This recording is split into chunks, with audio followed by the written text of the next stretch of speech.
Assalamualaikum warahmatullahi wabarakatuh. Waalaikumsalam warahmatullahi wabarakatuh. Kami dari kelompok 7 mata kuliah Gender Sosial Inklusi. Saya Rika Nur Hanifah, di samping kanan saya Anggi Fitria Lusiana, di samping kiri saya Indah Fitasari.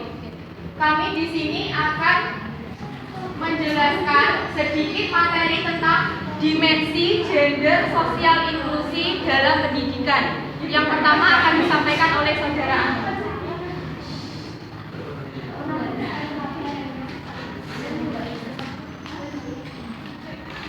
Yang pertama adalah pengertian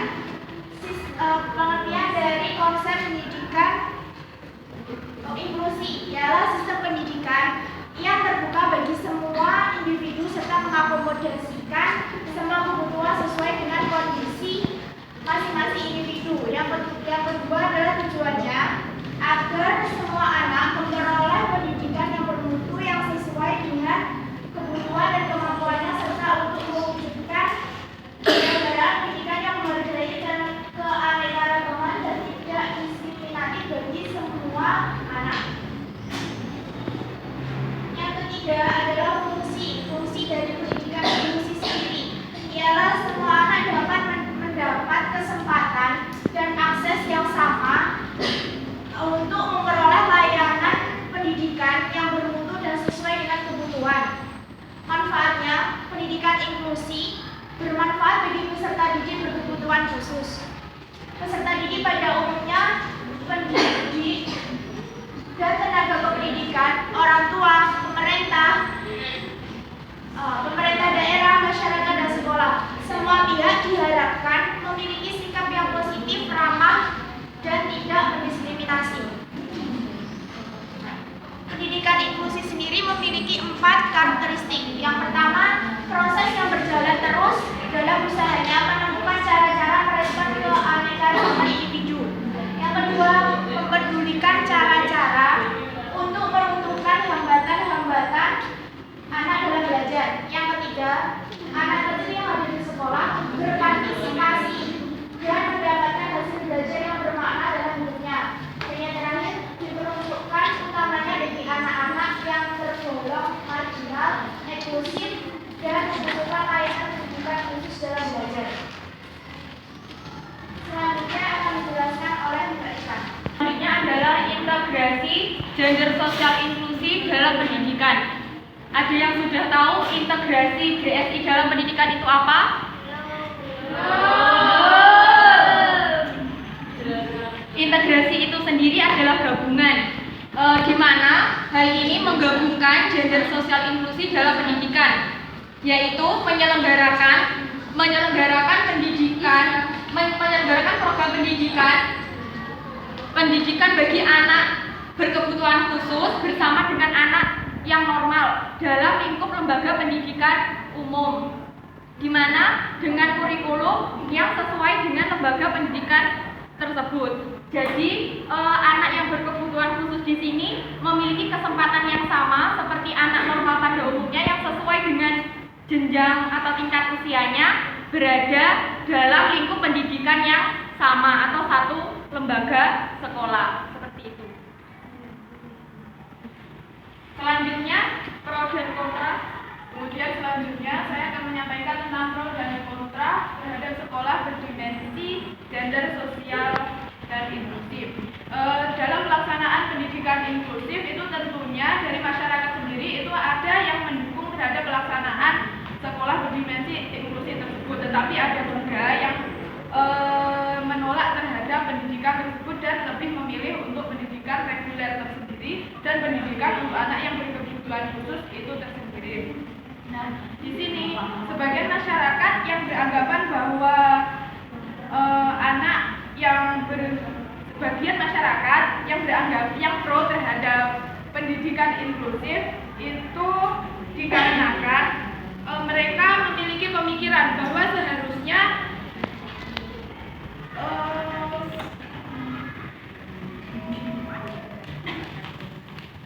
bagi masyarakat yang pro terhadap pendidikan inklusif itu mereka memiliki pemikiran bahwa bahwa sekolah yang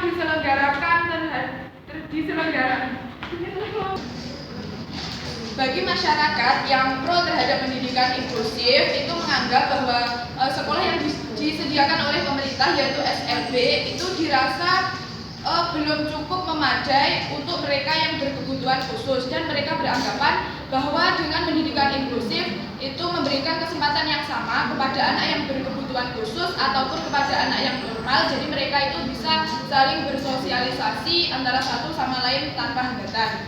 Kemudian dengan adanya pendidikan inklusif itu mereka juga paham bahwa sekolah yang mengadakan pendidikan inklusif itu pastinya mereka sudah benar-benar merencanakan terhadap proses pembelajaran yang akan dilaksanakan. Kemudian dari fasilitas sekolah mereka juga sudah merencanakan secara matang bagaimana pendidikan tersebut dapat berjalan secara optimal di sekolah.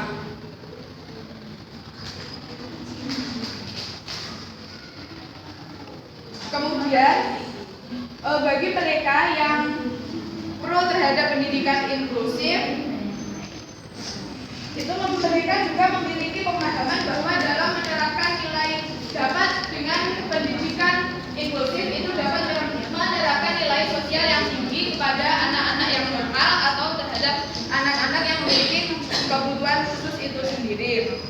Mereka bisa saling memotivasi antara yang satu dengan yang lain. Bagi anak yang reguler, bagi anak yang normal, itu mereka dapat mengambil motivasi dari anak yang berkebutuhan khusus dengan berpikir, oh mereka yang memiliki kebutuhan khusus dibandingkan dengan saya, itu mereka bisa mengembangkan potensinya dan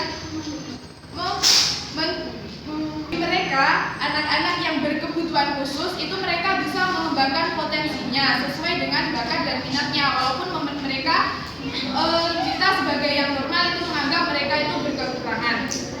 Kemudian mereka yang bagi masyarakat, sebagian masyarakat yang beranggapan menolak adanya pendidikan inklusif ini, mereka beranggapan bahwa lebih baik dari pemerintah kan sudah mengeluarkan peraturan perundang-undangan tersendiri untuk dilaksanakannya sekolah khusus bagi mereka yang berkebutuhan khusus. Nah, lalu untuk apa fungsi dari peraturan tersebut jika anak-anak yang berkebutuhan khusus dengan anak-anak yang normal itu dijadikan dalam satu pendidikan yang disebut sebagai pendidikan inklusif? Kemudian mereka, para orang tua yang memiliki anak berkebutuhan khusus, itu mereka berpikiran bahwa jika anak saya itu saya satukan dengan mereka yang di sekolah normal, apakah anak saya itu malah tidak menjadi, apakah anak saya itu dapat berkembang? Takutnya mereka itu anaknya malah menjadi minder dengan teman-temannya yang lain karena mereka merasa bahwa dirinya itu kurang.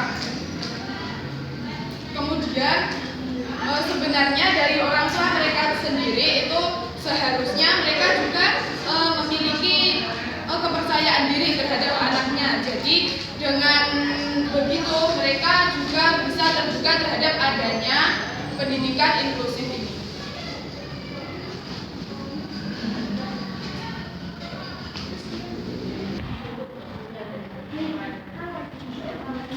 Itu sedikit materi yang dapat kami sampaikan.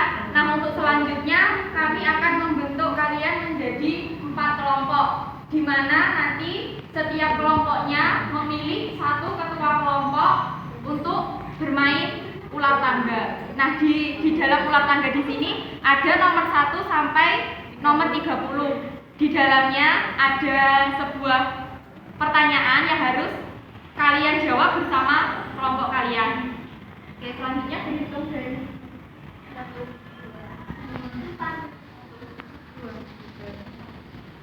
2, 3, 4,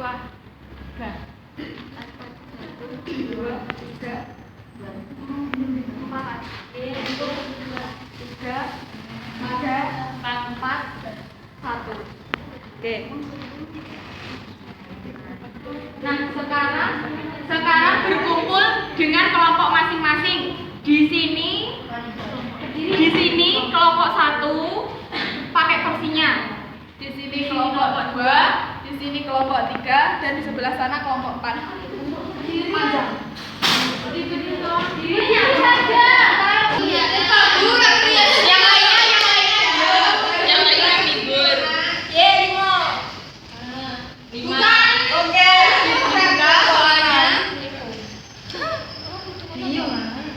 Soalnya saya bacakan ya. Untuk kelompok 1, pendidikan inklusif memiliki 4 karakteristik. Salah satunya memperdulikan cara untuk meruntuhkan hambatan anak dalam belajar. Nah, pertanyaannya, bagaimana cara untuk meruntuhkan hambatan anak dalam belajar tersebut? Pertanyaan untuk kelompok 1, silahkan didiskusikan. Kelompok 1 mendiskusikan jawabannya terlebih dahulu. Ya, Oke, sekarang kelompok 2 silahkan bermain. Gak boleh. Ya,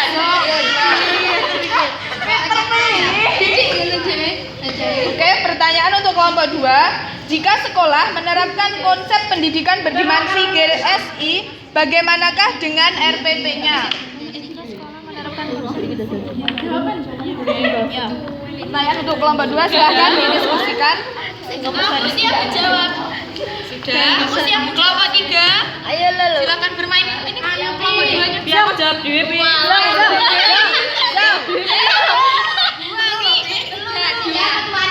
Semoga Balik ayo. Gak ya Allah piye. serius.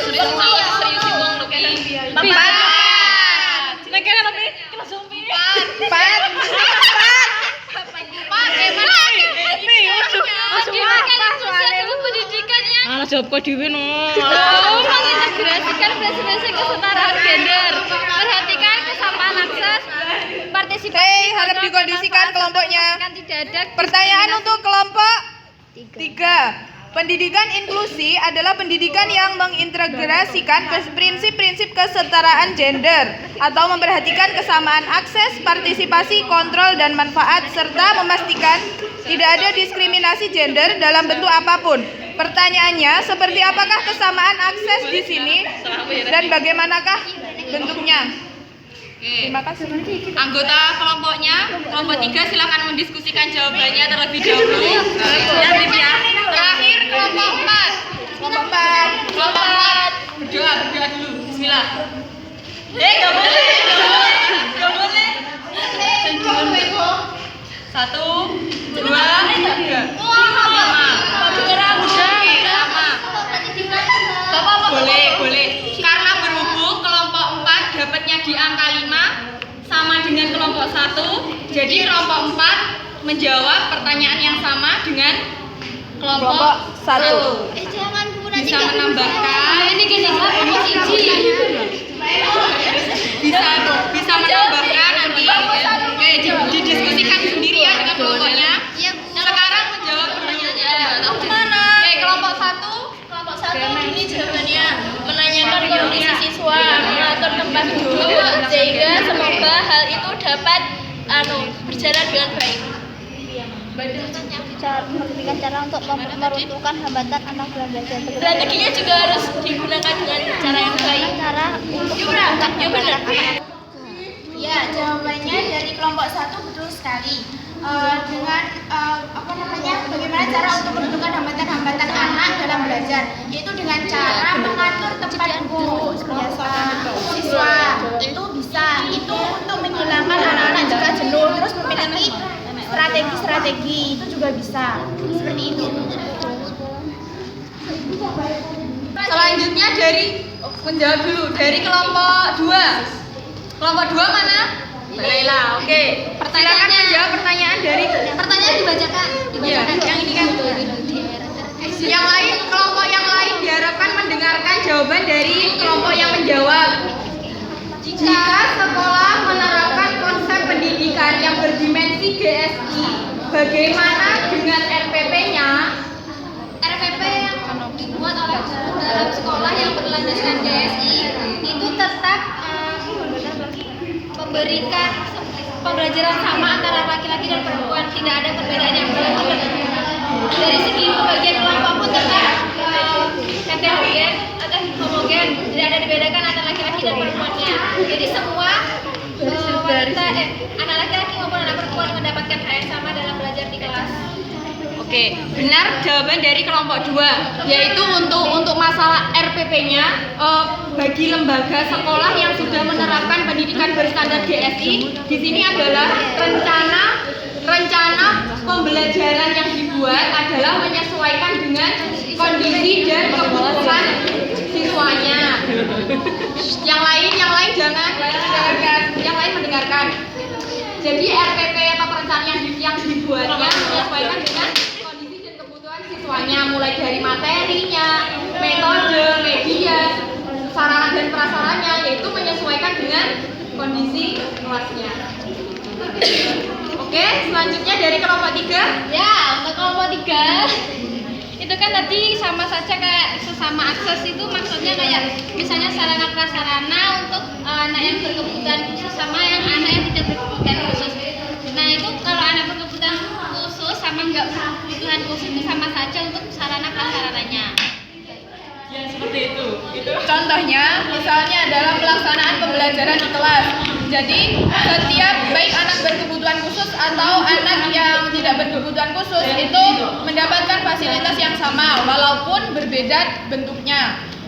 Misalnya untuk anak yang berkebutuhan khusus, untuk tunanetra itu bisa disediakan pembelajaran dengan braille kit. Jadi di situ perlengkapan bagi anak yang tidak bisa membaca. Kemudian untuk anak yang tunarungu itu bisa disediakan dalam satu kelas itu misalnya 2 guru. Yang satu guru itu mengajar secara normal, secara biasa, kemudian yang satu gurunya itu sebagai CB atau memberikan dengan bahasa isyarat, seperti itu. Oke. Selanjutnya terakhir dari kelompok 4. Mana kelompok 4? Silakan menjawab. Pertanyaannya, Pendidikan inklusif. Yang lain diharapkan diam. Memperdulikan cara untuk meruntuhkan hambatan anak dalam belajar. Bagaimana cara untuk meruntuhkan hambatan anak dalam belajar? Yang pertama, kita sebagai guru harus menggunakan strategi pembelajaran yang berbeda-beda dalam setiap mata pelajaran. Terus yang kedua, menggunakan media yang bisa menunjang potensi ataupun bakat dari siswa tersebut. Yang ketiga, mengatur tempat duduk yang ada di kelas jadi tidak monoton sehingga siswa juga tidak bosan. Terus yang selanjutnya, selalu memberikan motivasi kepada siswa untuk ikut berpartisipasi dalam kegiatan pembelajaran di kelas. Jawabannya sama dengan nomor 1. Baik, tadi karena soalnya sama dengan kelompok 1, jadi jawabannya Hampir sama. seperti itu. Oke. Ronde pertama sudah selesai, kita pindah ke ronde kedua. Ya, dari Kelompok 4 ini kemana kelompok 4? kelompok 4 mana? Kelompok 4 mana? Kelompok 4. yang pernah kelompok 6. Jangan langsung Kelompok gini. 4. Jadi kelompok 4 sih. Iya dong. Dua. Dua sudah. 4 wis. Kan maju. Diulangi. 6. 1, 2, 3, 4, 5, 6. Oke, sebentar. Silakan dibuka. Karena kelompok 4 mendapatkan angka 6, melemparkan lagi itunya. Hijau ya. 6 terus. 2. 1, 2, 13. Silakan dibuka. Jadi kelompok 4 dapat soal. Soalnya kayak kabeh ora dhisik. Soalnya karo Nah, aku ngene. Oke, soal untuk kelompok 4. Dalam mewujudkan budaya masyarakat yang inklusif, hal paling pokok tentunya dimulai dari bidang pendidikan. Menurut Anda, bagaimanakah nilai gender yang seharusnya ditanamkan kepada peserta didik? Untuk kelompok 4, silahkan didiskusikan. Oke, diskusikan jawabannya. Oke, sudah? Oke, selanjutnya kelompok 3. Kelompok 5. Ya, 1, 2, 3, 4, 5. Oke, kelompok 3 dapat soal nomor 9. Titik Pertanyaannya, bagaimanakah pembelajaran yang berdimensi GSI? Silahkan didiskusikan. Siap. Kok nih HP nih? 5 wis lah. 1, 2, 3, 4, 5. Silahkan dibuka nomor 7. Oh, tenang. Pertanyaannya, pendidikan berdimensi gender sosial inklusi dalam pendidikan sangat memperhatikan perkembangan dan kebutuhan peserta didik yang berbeda antara laki-laki dan perempuan. Menurut Anda, perkembangan dan kebutuhan yang seperti apa yang dimaksudkan di sini? Ya. Oke, untuk kelompok 2 silahkan didiskusikan. Terakhir kelompok 1. Kelompok 1. 6. Ciro, lupa, monom. Lanjut. Dewa hiburan kok. Telu. 3. Ciro, lupa. Alhamdulillah. Kelompok 1 dapat tangga, jadi naik ya. Sekarang dibuka nomor 18. Oleh jajan. Maju 5 langkah. Silakan maju 5 langkah. 1, 2, 3, 4, 5. Nomor 23 silakan dibuka. Di sana loh. Terakhir jebak Ayo. Lihat dong. Panjang banget ya. Pertanyaannya, dalam UU disebutkan bahwa penyandang cacat diberi kesempatan dalam berbagai aspek kehidupan termasuk pendidikan. Namun kenyataannya pada syarat penerimaan murid baru dari SD sampai SMA disebutkan bahwa calon peserta didik baru tidak boleh memiliki cacat fisik yang mengganggu proses kegiatan belajar mengajar. Bukankah pernyataan ini sama dengan stigmatisasi terhadap orang cacat dan bagaimanakah pendapat Anda mengenai hal ini? Pertanyaan untuk kelompok 1. Oke, silahkan didiskusikan. Oke. Kelompok 4 silakan menjawab pertanyaan terlebih dahulu. Hah? Kelompok 4? Kelompok 4 Mana tuh? Mana lo? Pertanyaannya kan ini.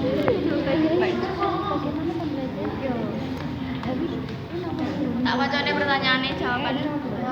Pertanyaannya, dalam mewujudkan budaya masyarakat yang inklusif, hal paling pokok tentunya dimulai dari bidang pendidikan. Menurut Anda, bagaimanakah nilai gender yang seharusnya ditanamkan kepada peserta didik? Jawabannya,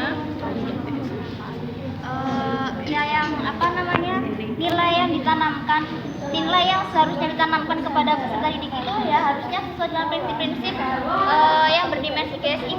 Contohnya itu kemarin kita pelajari ada akses partisipasi, kontrol, manfaat, dan ada 3 itu. Baik, jadi benar yang disampaikan oleh kelompok 4 ya. Jadi pendidikan itu harus dilaksanakan sesuai dengan prinsip gender sosial dan inklusi, yaitu ada akses, manfaat, partisipasi, dan kontrol. Oke, terima kasih kelompok 4. sekarang kelompok 3. Kelompok 3. Bagaimanakah pembelajaran yang berdimensi GSI? Nah, di sini berdimensi GSI itu semua anak laki-laki atau perempuan yang nakal atau yang normal. Maka pembelajaran yang berdimensi GSI. Nah, pembelajaran yang berdimensi GSI ini adalah semua anak laki-laki atau perempuan yang normal atau berkebutuhan khusus berhak mendapatkan partisipasi aktif dalam pembelajaran kelas, materi pelajaran fleksibel sepuasnya atau media model pembelajaran sesuai dengan kebutuhan anak tersebut.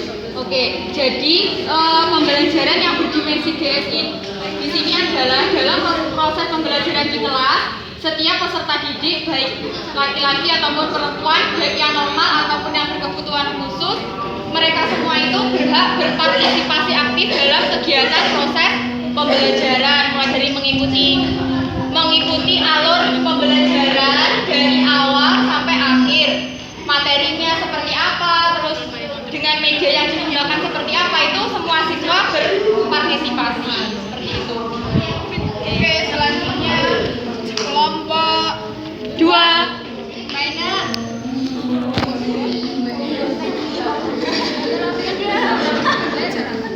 Pendidikan berdimensi sosial inklusi dalam pendidikan mencerminkan perkembangan dan kebutuhan peserta didik yang berbeda antara laki-laki dan perempuan. Menurut Anda, perkembangan dan kebutuhan kan di sini.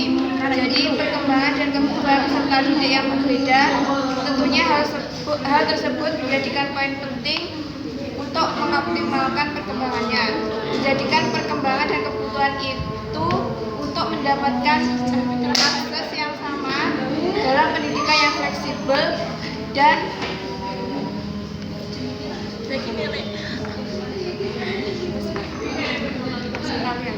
Oke, kelompok lain ingin menanggapi? Tidak. Setuju dengan pernyataan? Ya, Oke, lanjut terakhir kelompok 1.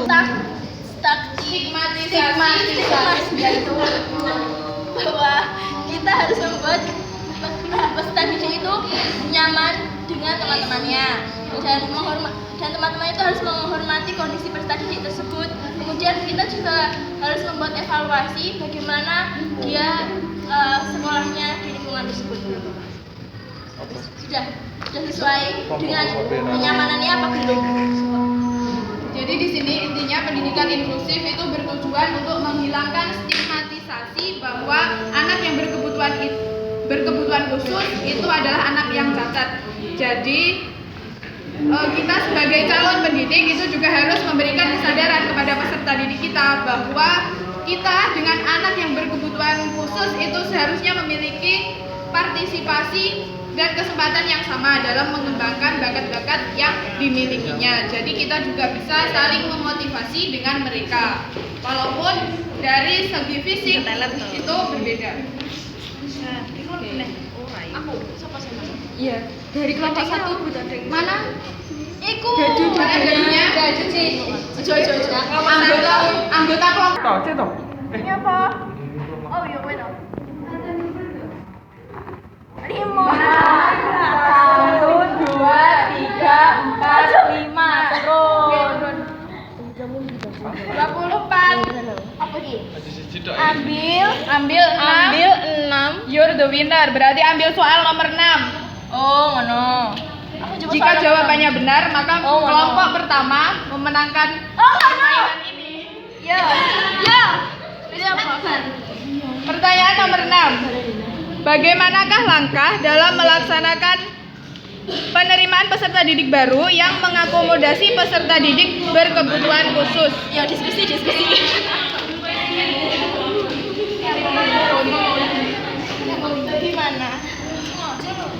Bagaimana langkah dalam melaksanakan PPDB? Sekolah terus ada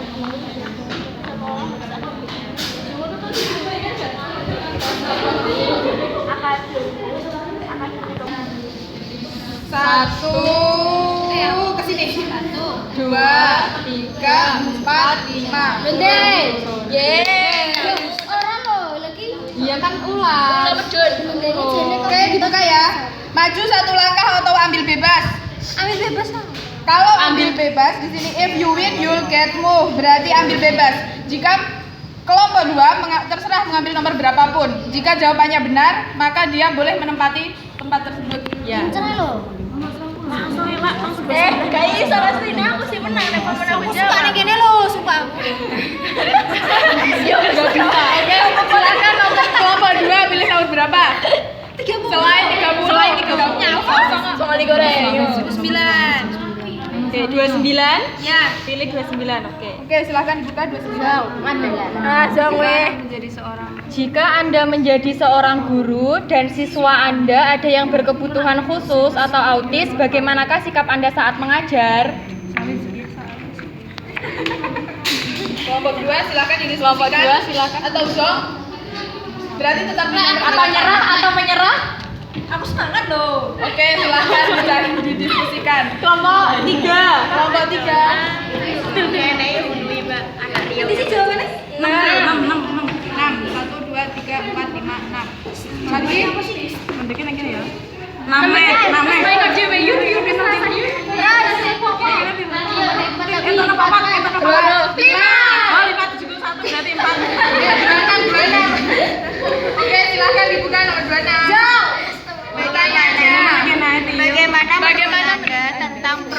kontra pendidikan berdimensi GSI. Oke, silakan. Berarti aku jawab iki. Wis papat ta? Kelompok telu toh? Yuk, kelompok telu. Kelompok papat wis. Biar cepat selesai. Satu, dua, tiga, empat, lima, enam. Main lagi. 2 ya perlu. Jangan. 2, 3, 4, 5, 6 neh. Oke, 6 lagi.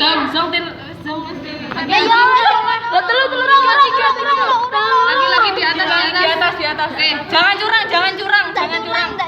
Dilemparkan. Pin to 5 pi. Oke, terlalu kudune. Wes iki soal. Oke, soal Apakah masyarakat sudah sangat berpartisipasi dengan adanya pendidikan inklusif? Menurut Anda, apakah di Indonesia sendiri pendidikan inklusif sudah berjalan? Sudah lumayan. Sudah. Kan didiskusikan sih. Oke, didiskusikan dulu. Kelompok 1. Berarti kita harus mempunyai minimal kualifikasi antara D4 atau S1 untuk PPDB. Ya, jadi jawabannya tadi dalam penerimaan peserta didik baru harus memiliki kualifikasi Minimal minimal. D4 atau S1. Ya, selain itu dalam penerimaan peserta didik baru di lembaga tersebut harus yang pertama kali tentunya adalah membentuk panitia penerimaan peserta didik baru, di mana dalam panitia tersebut ada salah satu atau salah dua atau beberapa pendidik atau tenaga kependidikan yang sudah menguasai tentang anak berkebutuhan khusus. Jadi tidak sekedar membuat panitia terus menerima. Selain itu, setelah membentuk panitia adalah menyusun panduan. Menyusun panduan di sini adalah kriteria siswa yang akan diterima di sekolah tersebut. Misalnya untuk anak berkebutuhan khusus, persyaratannya harus menyertakan lampiran atau hasil kesehatan dirinya. Nah itu. Ya Bu, benar. Berarti saya menang. Oke, kelompok 1. Tepuk tangan. Selamat kelompok 1. Oke, karena tadi kelompok 1 sudah menjawab, kan di sini dapatnya kalau dia bisa menjawab soalnya, dia adalah yang menjadi pemenangnya. Berarti